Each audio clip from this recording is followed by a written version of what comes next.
家《西遊記》。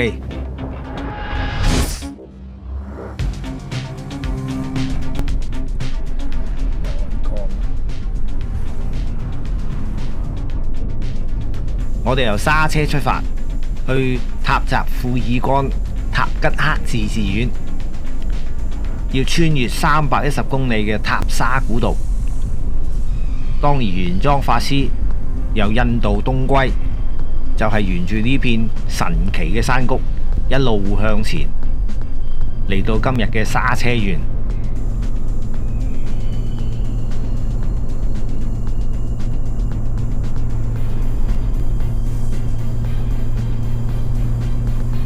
第一段嘅塔沙古道呢，係沿住葉爾羌河嘅河谷上山。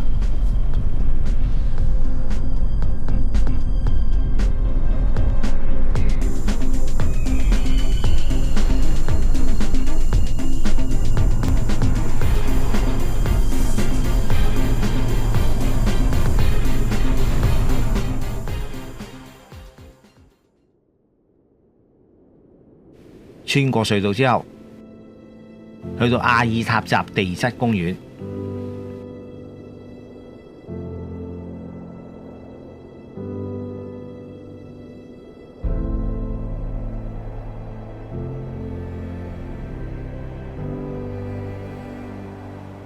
玄奘法師喺《大唐西域記》係咁樣描述呢條古道嘅：冬夏衝嶺東江，登巍嶺，越洞谷，溪徑險阻，風雪相繼，行800餘里，出蔥嶺，至烏薩國。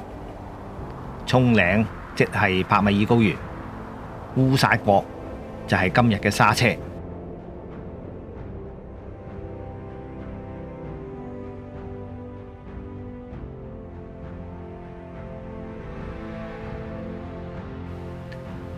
呢度啲山兩邊都係紅色嘅石。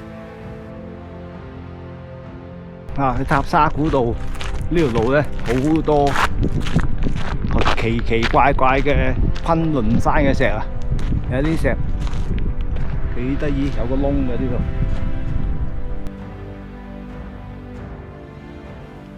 受到風力同埋雨雪嘅侵蝕，出現咗一啲窿，同埋一啲彎曲嘅波浪面。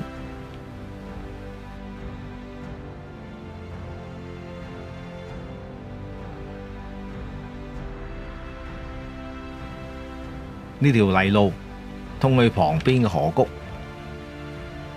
呢度啲司機呢，就話裏面有啲奇景，提議我入去睇下。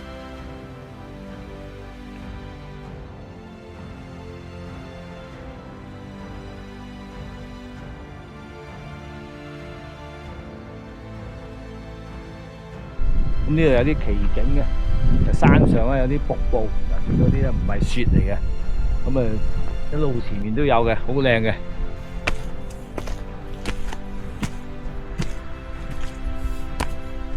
呢啲其實係啲礦物嚟嘅，你以為落雪，其實唔係落雪。河灘上面有駱駝群。細心睇下，啲駱駝耳仔上面咧打咗記號嘅，應該係附近啲牧民放養。喺呢一片西昆崙山，幾乎寸草不生，連牛羊都養唔到啊，唯有養駱駝啦。塔沙古道由沙車出發，沿住葉爾羌河嘅河谷嚟到呢度。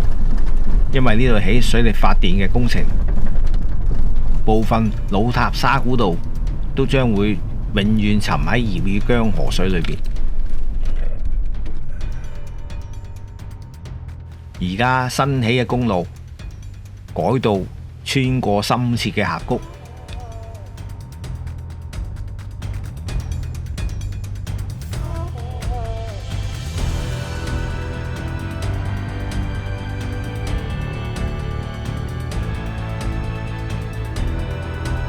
然後翻過艾散鐵木爾達坂，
哇！呢種超級冧山路，臨時維修嘅路段，如果唔係親自揸車經過，真係諗都唔敢諗。一路上係咁蹬，好有挑戰性。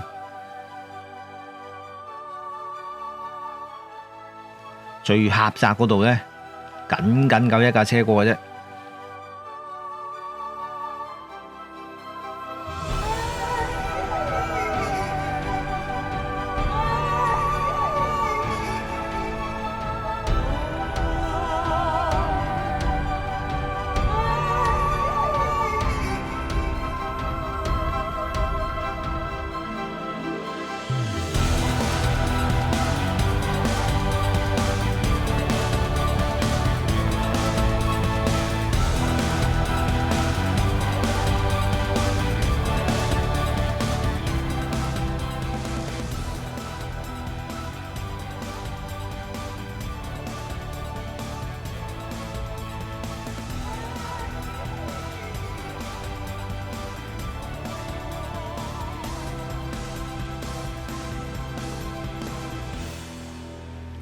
喺條不見天日嘅峽谷裏面穿行咗幾十公里，終於兜返出葉爾江河上游嘅水庫，沿住崖邊公路繼續前進。呢度冇信號導航，咁嚟到水庫上面嘅大橋，過橋之後呢，根本就冇辦法確定係轉左抑或轉右，咁唯有截停對向嘅車問清楚佢啦。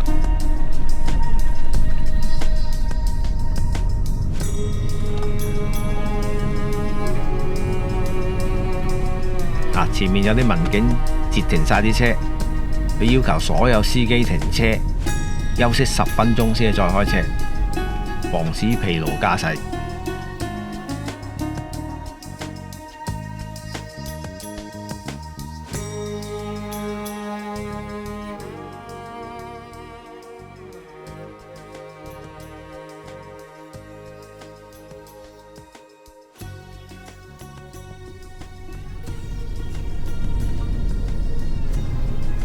終於到達塔縣嘅邊境檢查站啦！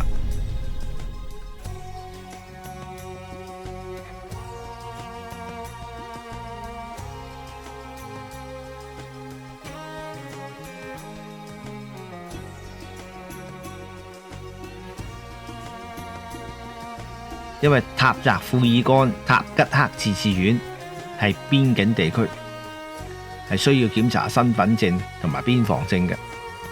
咁大家需要提早喺深圳或者狹澤申請。備注嘅地區呢，你就可以填寫狹澤地區塔澤庫爾干縣城。我因為仲有可能自駕西藏同埋其他邊境，咁全部都填晒佢啦。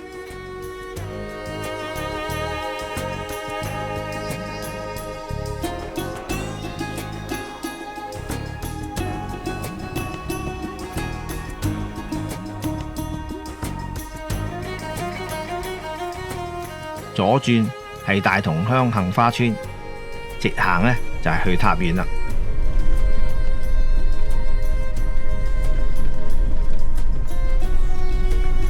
因為沿途拍片揾路都嘥咗唔少時間，而家都晚上8點鐘，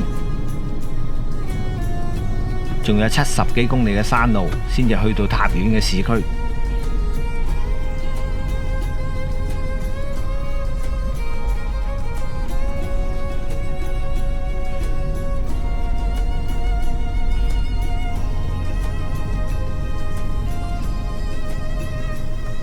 決定今晚住喺杏花溝呢間酒店，聽朝繼續塔沙古道嘅行程。